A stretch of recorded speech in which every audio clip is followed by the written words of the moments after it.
Nirasya sarva sandeham akikritta sudarshanam prakashita rahasyam tam bhajami gurumishwaram itam Sri Radhika prananatha pada sarojayo yena premanubhutyasya dattam tam Shri Gurum bhaje Shri Govinda Pararavinda Marupananya Vilashojitan Purna Prema Rasotsavo Jalamano Vritti Prasannananan Shashvad Krishna Kathamaham Payora Shomura Kedato Bande Bhagavatani Mananudavam Murdani Patyakshito Namah Shri Guru Krishnaya Nirupadi Kripa Krite Yashri Chaitanya Rupo Bhutanvan Premarasam Kado Jayatam Surato Pangor Mama Mandamater Gati Matsarvasva Parambojo Radha Madana Mohano Adadanastrinam dantoyer yacheham puna puna Srimad Rupa Parambojo Dhulisyam Janma Janmani Abhirapali Patiputra Kanta Dasya Bilashati Balashvavara Sri Rupa Chinta Malasapti Sangsto Matsvanta Durdanta Haiturastam Raganugami bhajano lasamanasanam Shri Radhaya sahasara smaratam prajendhum Shri Rupa parakamala shrita chetasam me Chittam satam madhukariyatu padapadme Bhakterya nikilarta varga jananiya brahma sakshat kriter Anandatishaya prada vishayajat sukyat vimuktiryaya Shri Radha Ramanam param bhajayugam yasya mahanashrayo Ya karya vrajalokavat gurutara premnaiva tasyai namah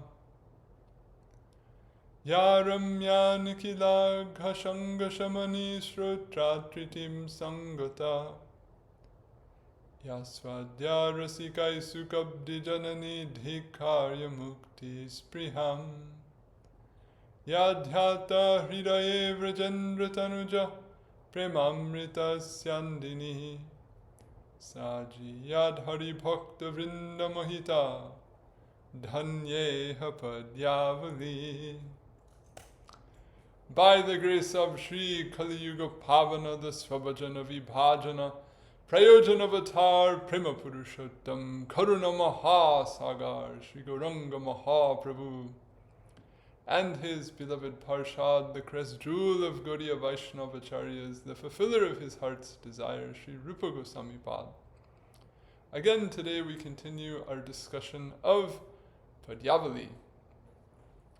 And in particular, we resume discussion of this prayer offered in the section on entreaties for offerings, where the poet has prayed that Krishna may take pleasure in his offering, just as Krishna took pleasure in the offerings of so many of his beloved bhaktas. So in particular now we're discussing the section where he mentions the breast milk of Mother Yashoda, and the great satisfaction that Krishna finds in this. So we started this topic last time, and today we'll complete it. So we looked at various statements of Rupa Goswami, where he beautifully characterizes this special ninth sattvika bhava found only in Vatsalya Rasa, with various rich poetic descriptions that he places throughout the section in the Bhakti Rasamrita Sindhu on Vatsalya Rati. So we looked at examples of those. And then we came to narrations in the Bhagavatam, where this famous instance of her churning yogurt into butter is taking place, and Krishna comes wishing to drink her breast milk, but then she gets up to pick up or to look after milk that's boiling over on the stove. So we looked at some of the statements in the Vaishnava Toshani Tikas, as well as the other commentators on that section. And now we're going to dive a little bit into a philosophical detour in terms of how this subject matter has been analyzed by Vishwanath Chakravarti in his comments on the definition of Uttama Bhakti in the Bhakti Rasamrita Sindhu, and why it is that he gives his perspective in which he more or less differs with Jiva Gosvami. So today we'll look at other places where Jiva Gosvami has commented on this, which makes it clear that the critique that Vishwanath Chakravarti made is from a different perspective than the way Jiva Gosvami looked at this. So we don't need to necessarily read them as being in conflict, but rather just having different angles of vision. So that's what we'll attempt to demonstrate today. So I'm picking up from where we left off last time. So about midway down through the last PDF. So just to resume, we brought this section from the fifth verse of the 9th chapter of the 10th canto, and how Baladeva Dibhushan, as well as Sanatana Gosvami, they make it clear that this act of putting Krishna down to go and protect the milk from boiling over was not a fault on Yashoda's part, but rather was a quality and was an expression of her, what they call mamata here, or her affection and love for Krishna. And we looked also at Chakravarti Pad's verse where he says this is a special type of expression of prem which is not easily understood by others.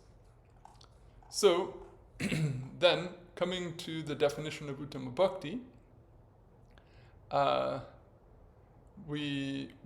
just pick up from there, where Chakravarti Pad raises his analysis about the meaning of the term anukulya. So we know from Jiva Goswami's commentary that this idea of anukulya is integral to the definition of Uttama Bhakti. It's what completes the Swarup Lakshana of Uttama Bhakti.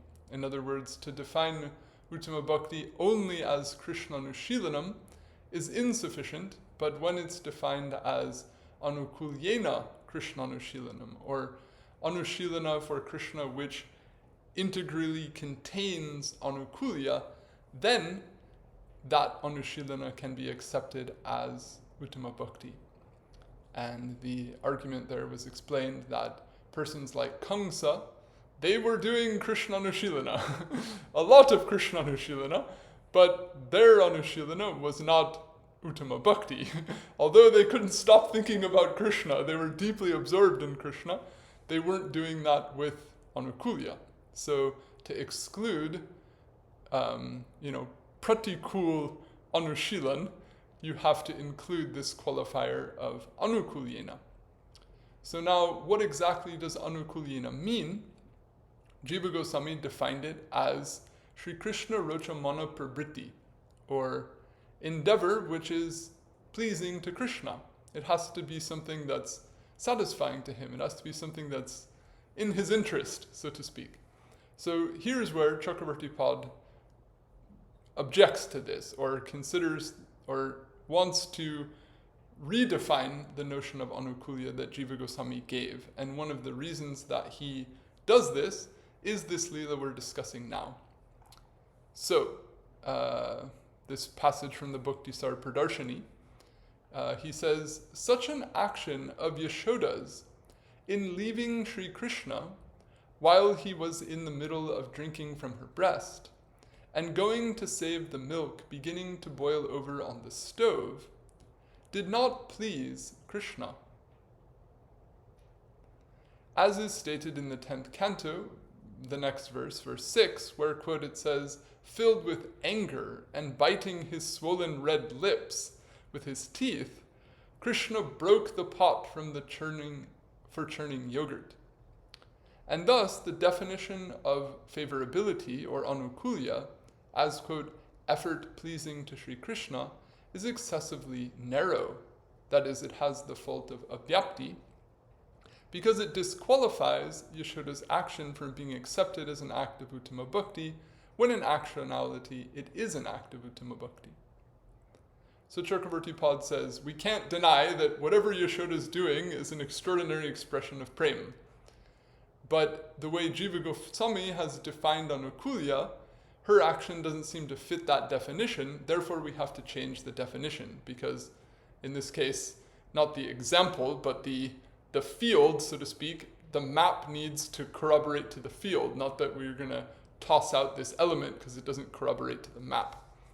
So he wants then to redefine anukulya, because it would seem to him that Yashoda's action wasn't possessed of favorability, or it wasn't an act which was pleasing to Krishna, because Krishna got angry when she did it.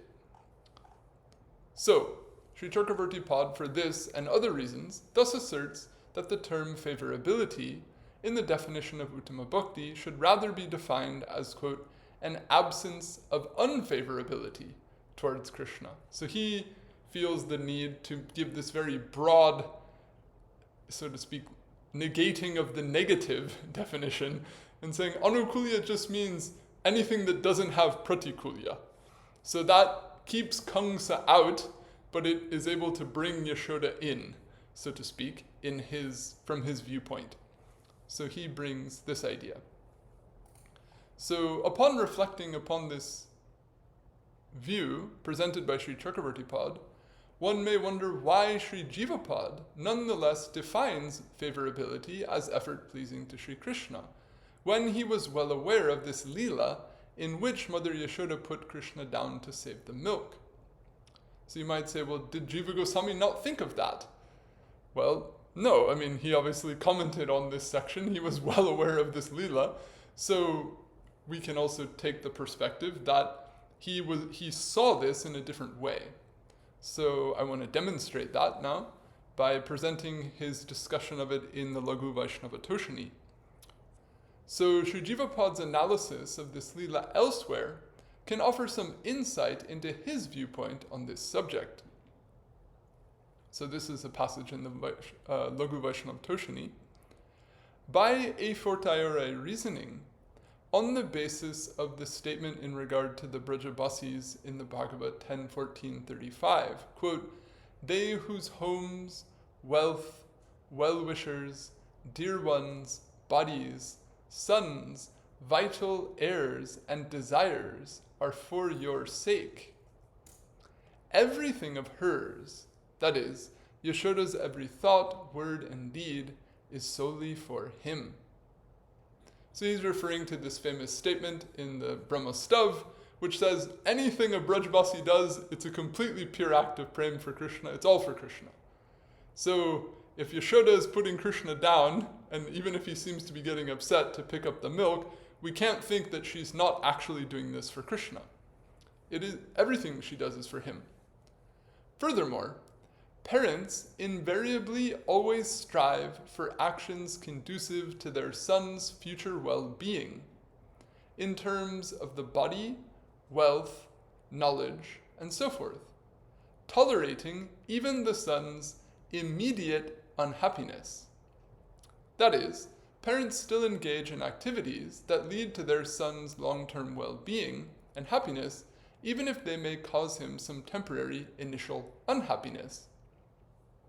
And that is doing so too in the cases of administering medicine, bathing, spanking, and so on, is well known. So in other words, parents have to deal with this all the time. They're always acting for their son's well-being, for his happiness, but they're not seeing only to his happiness at the instant of the action. They're thinking about his happiness in the holistic sense. His physical, his mental, his financial, his educational, well-being, they're looking at his whole interest over the full scope of the child's life, and then making decisions about how they can truly please him. So sometimes they have to perform actions that are even displeasing in the short term, but are ultimately highly pleasing in the long term. So they have to sometimes make the child study, or take a bath, or discipline the child, or give the child medicine that doesn't taste good, or what have you. And he's saying this is well known. Everybody knows this. This is also not possible elsewhere, that is, in other types of relationships with Krishna. So this is an interesting point. Perhaps he's alluding here to a point that Rupa Goswami brings up at the end of his discussion of sakhyuḥ in Bhakti Rasamrita Sindhu, where he says that one of the special features of sakhyuḥ is that it's highly dependent on commensurate reciprocation between the two friends. Whereas in the case of Vatsalya Rasa, you don't have that. In other words, the son may not ostensibly perform equal reciprocal actions in the way that the degree to which the parents show affection or make efforts for the well-being and care and happiness of the child. But in the case of parents, that doesn't diminish their rati, or it doesn't diminish their relish. In some cases, it even increases their relish, because they're not just wanting the son to simply give back to them, but they genuinely want to see that the child is happy. So if the child goes off and enjoys something greatly, so to speak, then that enriches their relish. So this is in one sense a distinction between Vatsalya rati and other varieties of rati, where the Vishoy of the rati, Krishna, isn't seen to reciprocate in as much equal proportion or like manner to the affection, to the service that he receives. So thus, that point is made in the Sindhu. So when Jiva Goswami is saying here, this is not possible elsewhere, the idea is that when friends are with friends, it's not necessarily the friend's job to play the parent and say, no, we shouldn't have fun now, you need to go do your homework. Like, the friend is there to have fun at the time, so to speak. I mean, just to put it in a simple worldly context. And, a servant would be there to fulfill whatever is asked of them, not to judge how to serve the object of service better than the object of service already knows. So like that, he's saying that this element in the seva rendered with Vatsalya rati is unique in that it can even override or overlook the immediate sensitivities that Krishna may have. So he goes on and he says, and thus, this shrewdness of a mother and father's affection is difficult to understand for those with other bhavas. So he's saying, because you don't have this same dynamic in the other relationships, the persons with these other relationships won't be able to quite relate to her. They won't have that same experience of living in that tension between the immediate and the long term. So to be able to balance and to know when to do what, when to let the child have fun now and when to not let the child do what they might like to do at this moment, but rather do something else, when and where and to what extent that decision is to be made, he's calling that, what is the word? I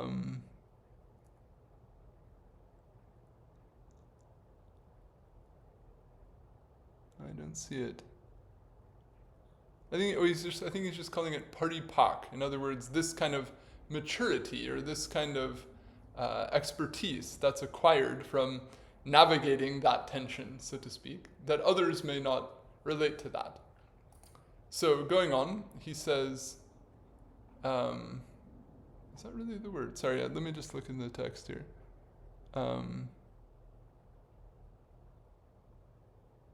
Yeah, that's the word. Okay.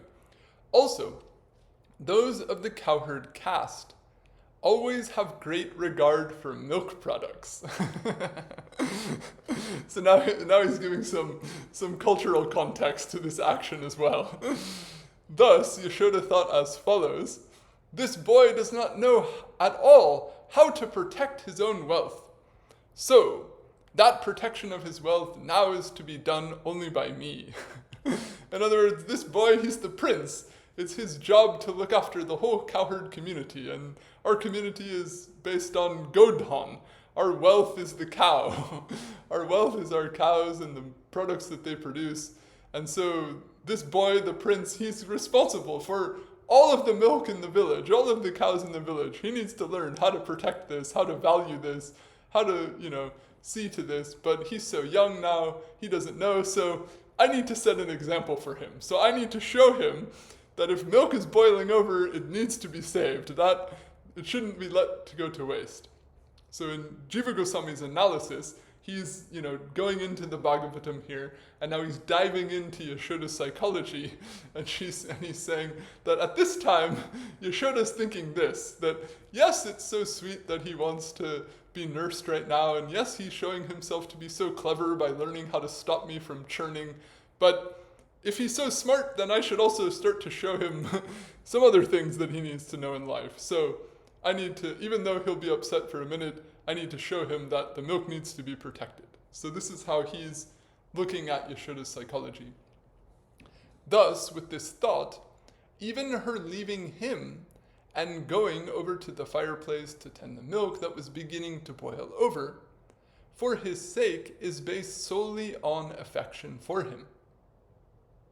So he's clarifying that this is also an act of affection. This is also an act of love, not that she's becoming indifferent to his needs or insensitive to his feelings in doing so. This is entirely something that's sensitive to him and his well-being. As even one's own unhappiness being tolerated for the sake of one's well-being is understood to be only a type of affection for oneself, so it, that is, Yashoda's apparent neglect of Krishna, is to be considered as actually an act of affection for him. So he's saying that even in our own life, we do this to ourselves.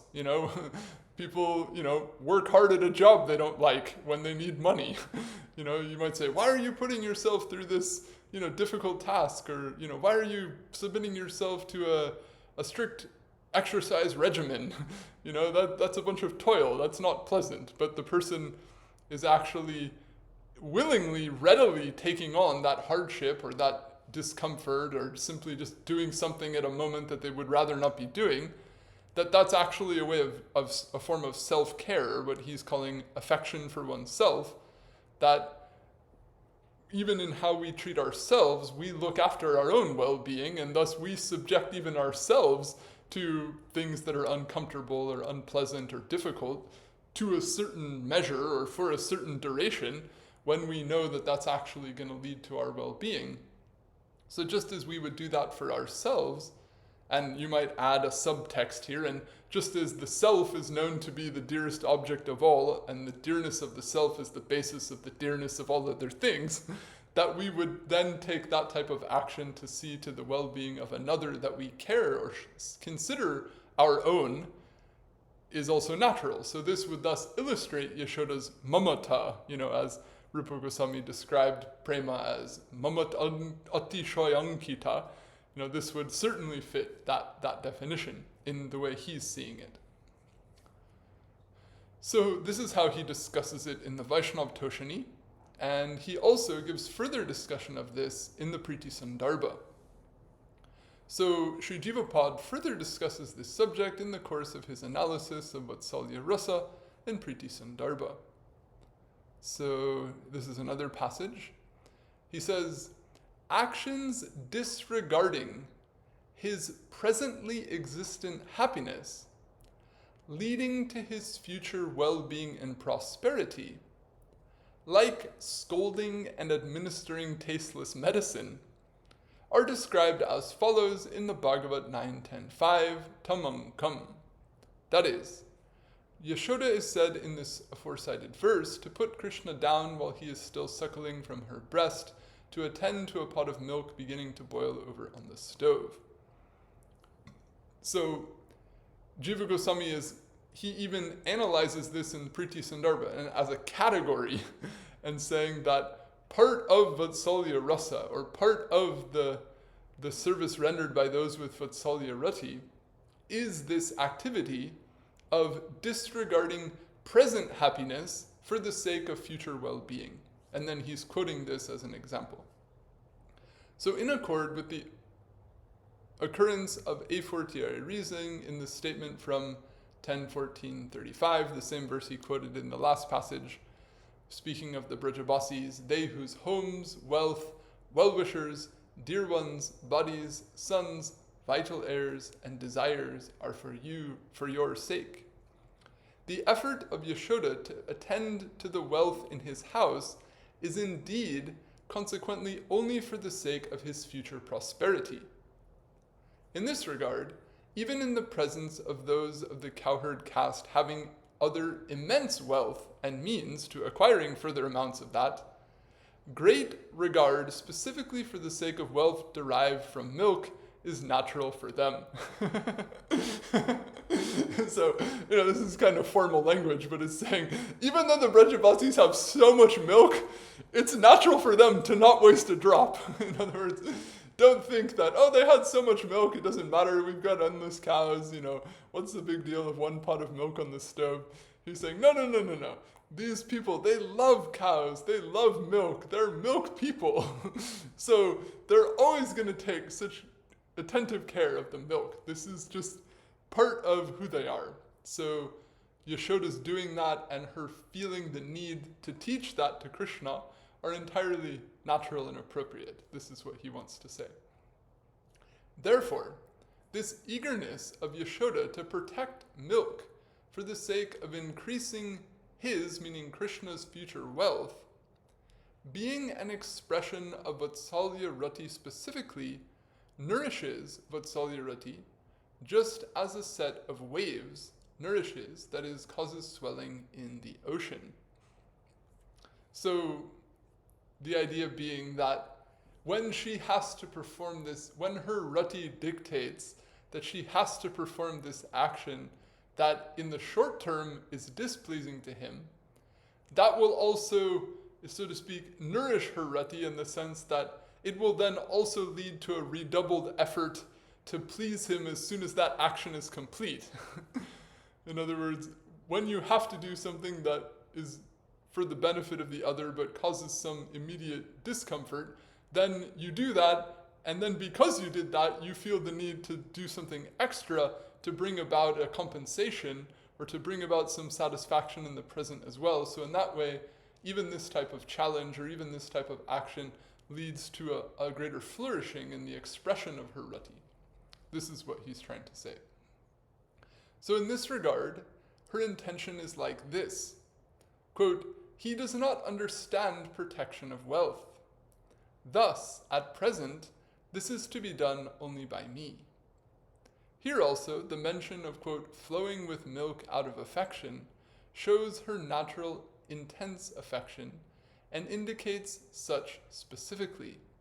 That is, that her action of stopping Krishna from drinking from her breast and getting up to save the milk from boiling over on the stove is only an expression of affection for the sake of his future well-being and prosperity.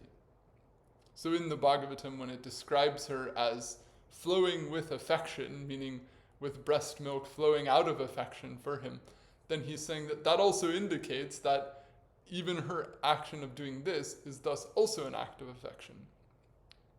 Thus, even in regard to the breaking of the pot of yogurt, subsequently done by him, so now he's getting to Krishna's reaction, because Vishwanath Chakravarti's whole point is that this made Krishna mad. He's looking at it from the side of Krishna's reaction.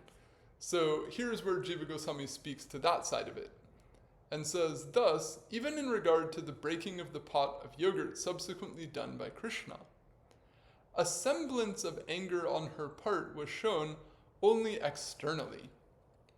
So you might say, Krishna broke the pot, he was mad, then she got mad and chased him. Where's the love in that? He's saying, no. That anger that she showed because she broke the pot, she wasn't really angry, but she had to show something because that's also integral to teaching him. That's also integral to the affection that is already driving her to save the milk, to, show him how to look after his own wealth. And if he doesn't know how to not value his own pots that are making his own breakfast and just smashing them, that's also going to be problematic for him. So it's not really that she's angry, but she's just showing that. In her mind, however, there was only elation at the sight of his great rashness. In other words, she acted like she was mad, but she actually thought it was adorable. She was actually, just delighted to see how strong his emotions were and how quickly he reacted. Because, anger is an expression of thwarted desire. So this anger, in one sense, is an index of how much he desires to drink her breast milk. And so she's also pleased to see what that sort of attachment that he has to her. So as Shukadeva describes in the 9th verse, quote, Uttarya Gopi, that is, as she is said to just laugh when she sees his rashness in breaking and making off with the pot of yogurt she had been churning. So the idea is, lastly, what does it say? She just laughed at all this. So it's not like she was really angry, etc. So to bring this into further analysis, from these explanations, it can be concluded that Sri Jivapada did not see Mother Yashoda's act of temporarily upsetting Krishna by putting him down to tend to the milk on the stove to be something that was ultimately, or in actuality, displeasing to him. In this way, the difference between the explanations given by Sri Jivapada and Sri Chakravartipad can be reconciled. Sri Chakravartipad focuses on the immediate result of Yashoda's action, whereas Sri Jivapada focuses on the ultimate overall result of her action. Furthermore, that Sri Krishna's anger regarding being put down by Mother Yashoda very soon passed away is evident in the description of the ensuing events that took place. Mother Yashoda searched for Krishna, found him outside the house, chased him down, and tied him up with rope by his own consent. So this famous passage is there. Nachantar na bahir yasya na purvam chapi chaparam purva param bahischantar jagato yo jagat chayaha tam matvatmajam abhyaktam martyalingam adhoksajam gopi ko lukale dhamna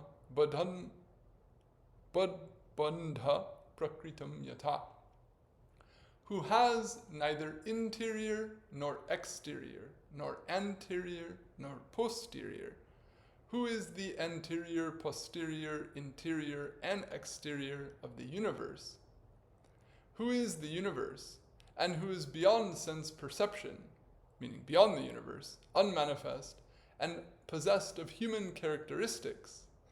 Considering him her son, the Gopika bound him with a rope to a mortar, like an ordinary child. As Yashoda was initially trying to tie him up, she found that the rope she was using was 2 fingers too short, and even after she gathered additional rope, she again found that the rope was 2 fingers too short. Eventually, as she continued to exert herself greatly, she compelled Krishna to consent to being bound with the rope.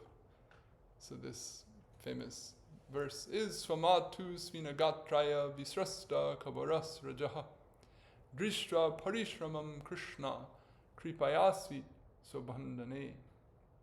Seeing his own mother's perspiring body, the garland from her braid fallen loose, and her exertion, Krishna, by his grace, became bound by his own.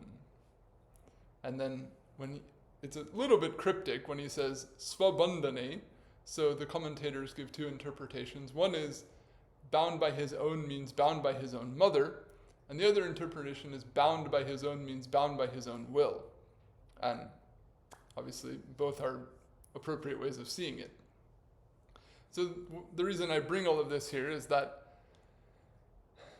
if Krishna was really upset about this, then just a couple of minutes later, he wouldn't have been so charmed by Mother Yashoda's act that he allowed himself to be bound by her.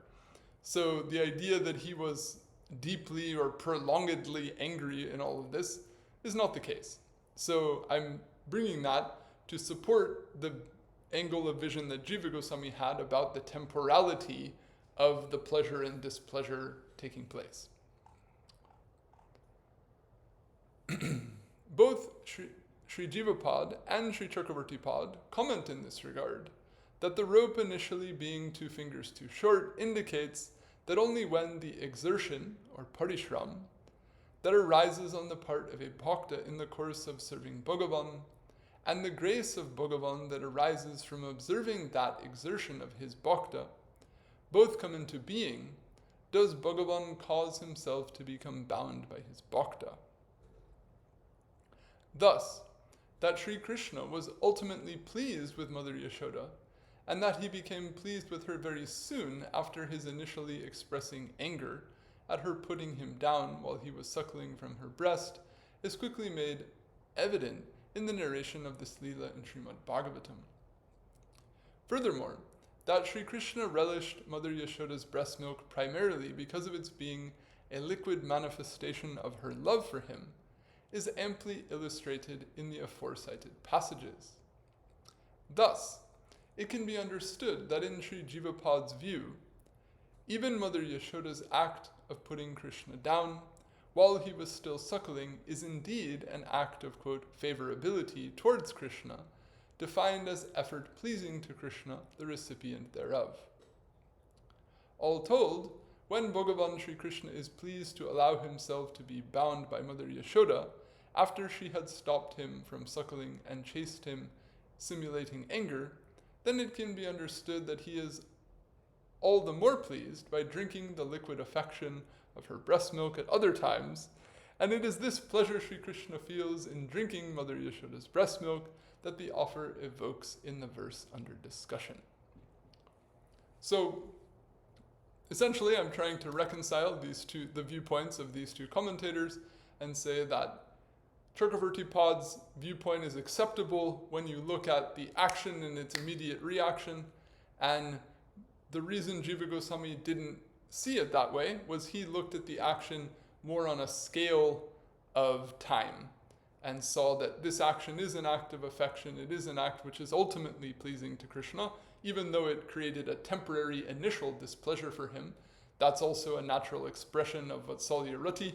That's also a natural skill that those with that rati have, that those without that rati may not always understand, and thus he categorizes this as a special feature of vatsalya-rati. So to bring that back into context of the definition of Uttama Bhakti,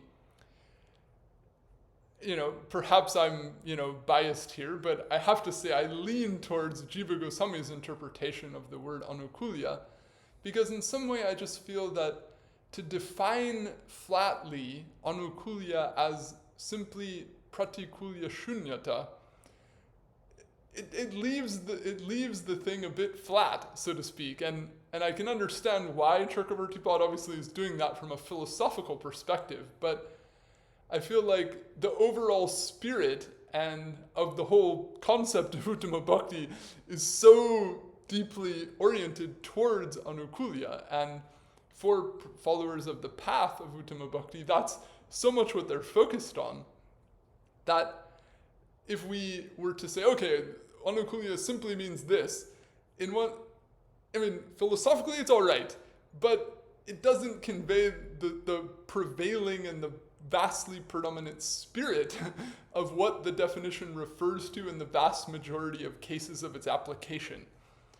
And, if we look all the way to, say, the Ujjal Nilamani, and where Rupa Goswami is speaking about sambhog in Madhura Rasa and defining sambhog as actions that are expressions of anukulya. So going from the broadest, overarching principle of Uttama Bhakti to the most specific actions of Madhura Rasa, for Rupa Goswami, this principle of anukulya is the thread that goes all the way between those two things. And as I said, in the vast majority of cases is so intensely colored by activity that is pleasing to Krishna. And the whole theme of this section we're on is how much pleasure Krishna gets from all these acts of devotion that he receives from his bhaktas. So in that way, I'm not saying that there's anything wrong with what Chakravarti Pad said. It's completely right, and it's also valuable and worthy of discussion. But I feel like Jiva Goswami's view gives the meaning of the word in the vast majority of its practical applications, and can lead, a student to very much, quickly going into the default spirit of what the whole thing is meant to lead you on towards. So in that way, I give a little push onto that side. But nevertheless, to understand the system of, how the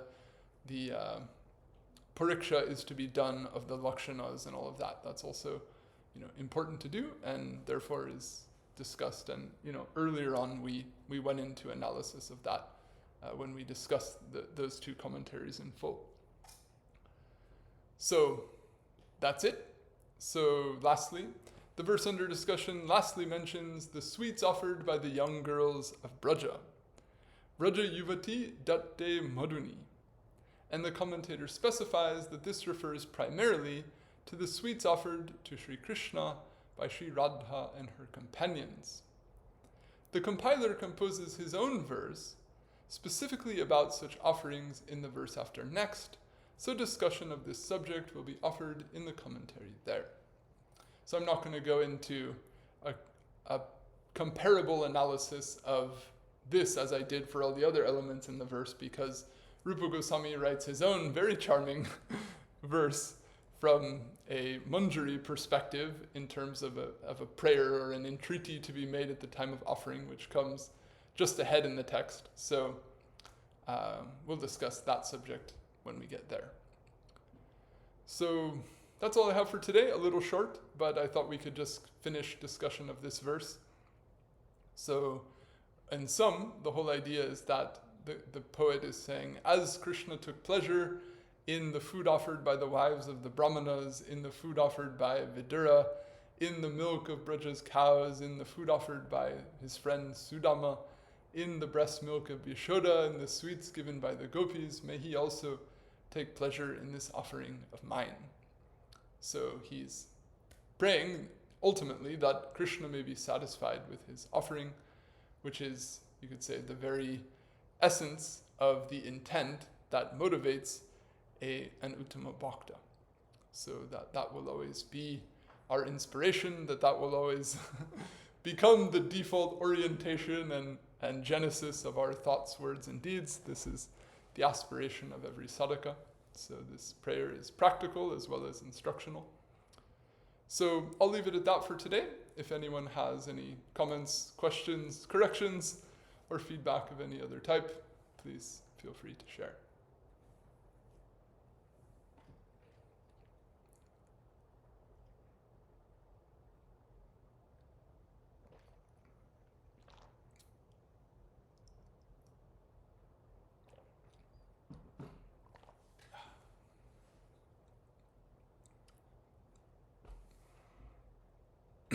All right, well, we can leave it at that. Some of our friends who usually like to share some thoughts or questions are not with us today, so understood.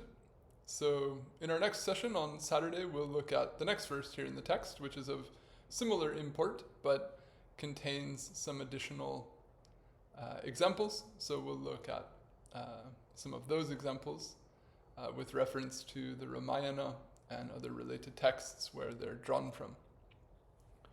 So that's it for today. Vaishnavebhyo namo namah. Jai Shri Guru, Jai Shri Gaur, Jai Jai Radhe Shyam.